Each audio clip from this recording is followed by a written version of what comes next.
Cheeky-Chihuahua Productions presents Boris, Doris and Horis, Room for Rent, Part 4. Where's that rat? Part 3 ended with the discovery of a rusty old trunk, a cheeky monkey, and a rat that came out of the trunk and ran away with a key in its mouth. Not sure what to do next, Boris, Doris, and Horis stood by the trunk they dug up and discussed their situation. They traveled a long way and had come to a dead end. The captain of their ship had woken and sobered up. He didn't ask about his missing pants. He thought the mermaid in his dreams may have removed them. Doris had hidden those old stinky pants under some tree foliage. Probably eaten by ants by now. "Oh, Dory, put some pants on, please, would ya?" Shocking. And so rude. Yep, those ants were hungry. He could see they were disappointed, and he invited them to join him around his campfire. Oh, well, it's not uncommon for folks to come here looking for treasure.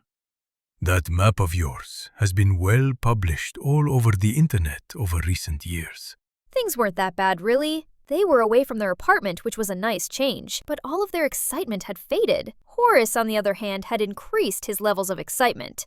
He was having a fabulous time on the island with his new friend named Treasure. What they didn't know about, however, was that while they were back on the ship sleeping later that day, that their ship's captain was making other plans with his undesirable mates.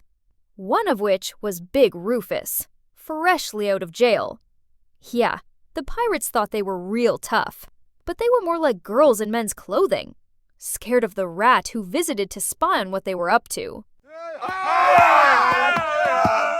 The next morning, one of the pirates woke and tied a thick rope around a tree and left it there for everyone to see.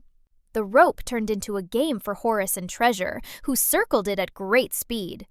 Doris, now respectable again, saw the rope and had a few thoughts of her own that she shared.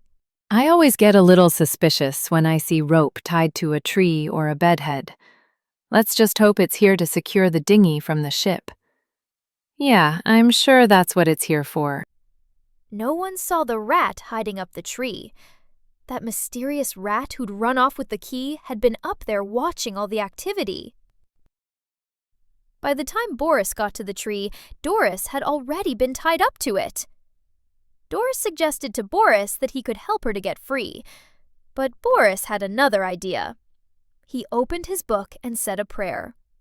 Just then, a bolt of lightning struck the tree, and when the dust cleared, well, they were now both tied to the tree. Doris gave Boris an earful.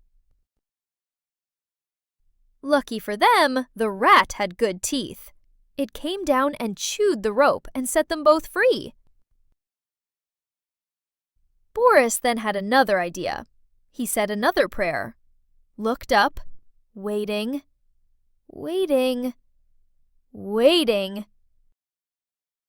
He then heard a noise and then ran away fast.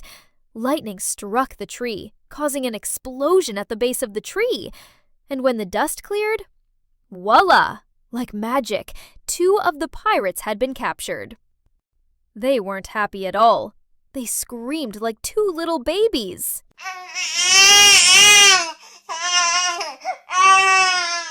Boris and Treasure had been off exploring the island. They had missed out on all of the action and excitement. The rat carried out his own plans. While the pirates were tied up, the rat managed to find the stolen treasure. He knew it because his key fitted the lock effortlessly. He felt very pleased with himself indeed. Lots of goodies in there, shining brightly. So bright, in fact, that when the lid was open, he needed to wear his sunglasses. While no one was looking, he floated the treasure trunk out to his own ship, which was anchored nearby. And then he danced, because he felt so good. The treasure was his secret, and it was totally now safe on his ship. By the time the sun was up, Doris was chasing the pirates that had escaped from the tree, and Boris was asking them if they wanted to cleanse their souls. And he wasn't talking about their footwear. The pirates were so scared of the rat, and of Doris, and of Boris's suggestion, that they all swam fast back to their ship. Boris stood on the shore and read out loud from his book. Thou shalt not shy away from cleansing one's soul. The panic had ended, but hang on, there's no way they would get back on that same ship now that it was occupied by pirates. Luckily, a second ship was anchored by the island. Treasure was already on board the other ship. He'd been watching from the top of the mast, making sure his new friends were safe. Also pleased to see Boris, Doris, and Horis was Roger the Rat, the captain of this second ship, who had only one statement to make. I have been the absolute cleverest, grooviest, and awesomest rat in the whole wide world. You have to agree.